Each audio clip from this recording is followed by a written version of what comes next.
Said AJ on Crypto. Hope you're having a great day. So we've got a lot going on, and let's try to unpack it all. So you have the mama stocks, as I call them, which is Microsoft, Amazon, Meta, and Alphabet, all reporting earnings this week.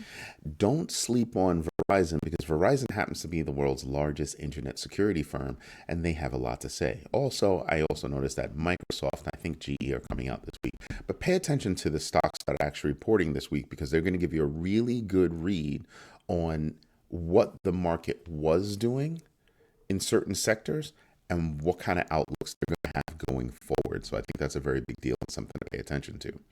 Something else to pay attention to is Trust Wallet actually did not have such a great week.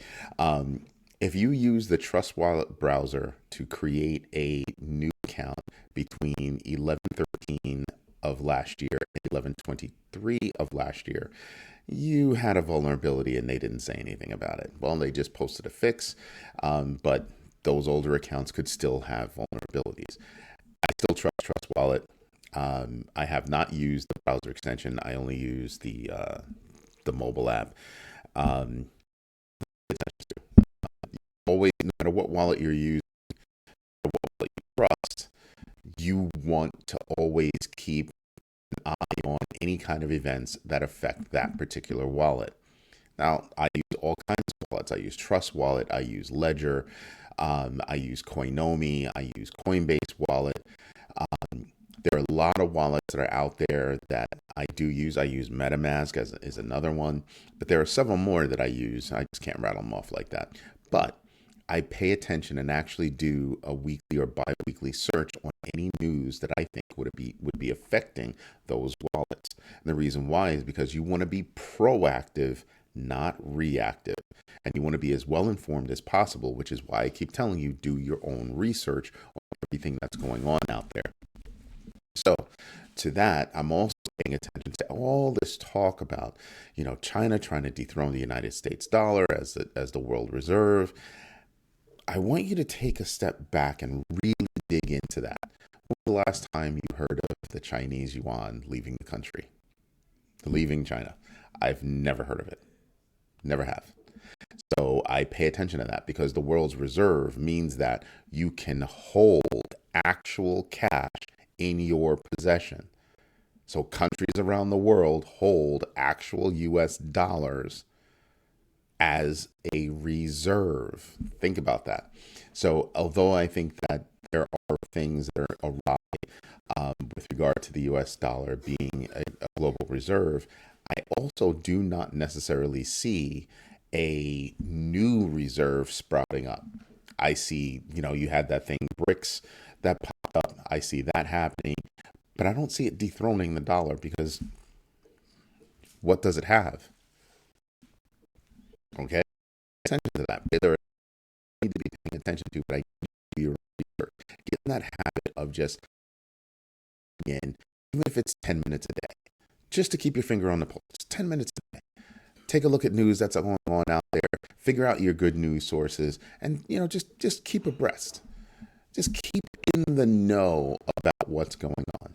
And you can listen to somebody like me that's also bringing you just news and just a tiny bit of opinion, right? Something else that I paid attention to is India's finance minister is also trying to call for a global consensus on uh, regulatory governance around crypto.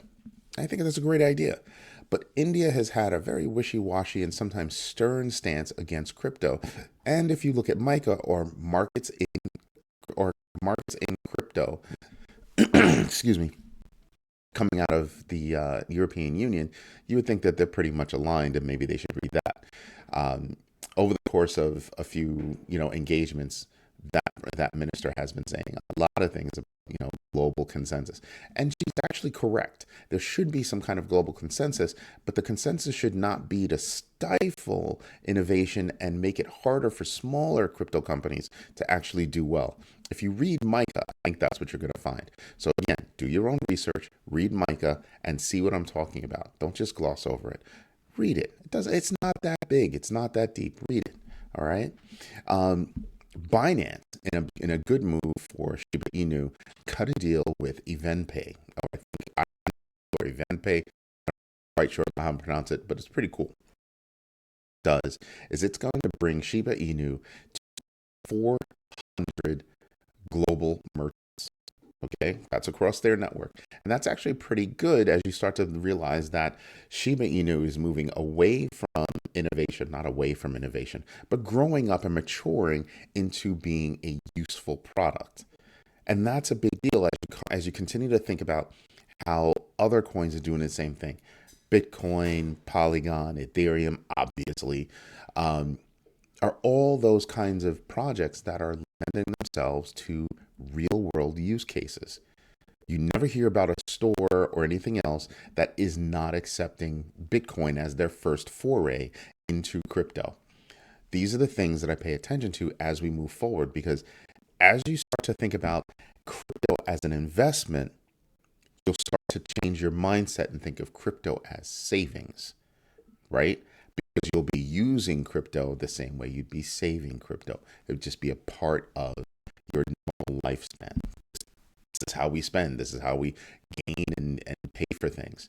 So just something to contemplate. On another note, what's his name? John. Let me get his name correct because I don't want to mess up.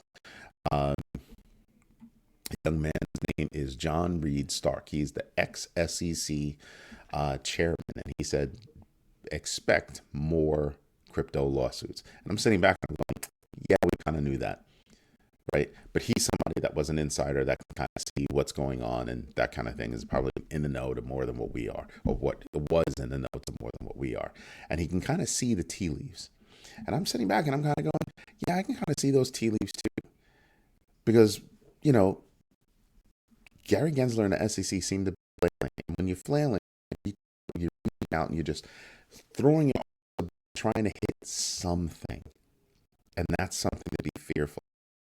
Look at crypto and I look at Gary Gensler and the SEC and what they're doing and how they're doing it. I worry about them having more lawsuits, even in the face of Congress bringing Gary Gensler to task or calling him to task, saying, hey, you're operating outside of the boundaries of your office, going so far as introducing legislation that will take the boundaries of his office and remove them from a single person and put it into a board that they believe will better rule over the SEC. I kind of agree because Buddy Boy is off the rails. Anyway, that's Eddie J from Crypto. We'll have more for you later. And yes, I definitely am working on having two streaming channels, one on Roku, one on Amazon Fire TV, and as well as the new social media platform that we're trying to build out right now. Anyway, hope you're having a great day. This is Eddie J on Crypto. Bye-bye.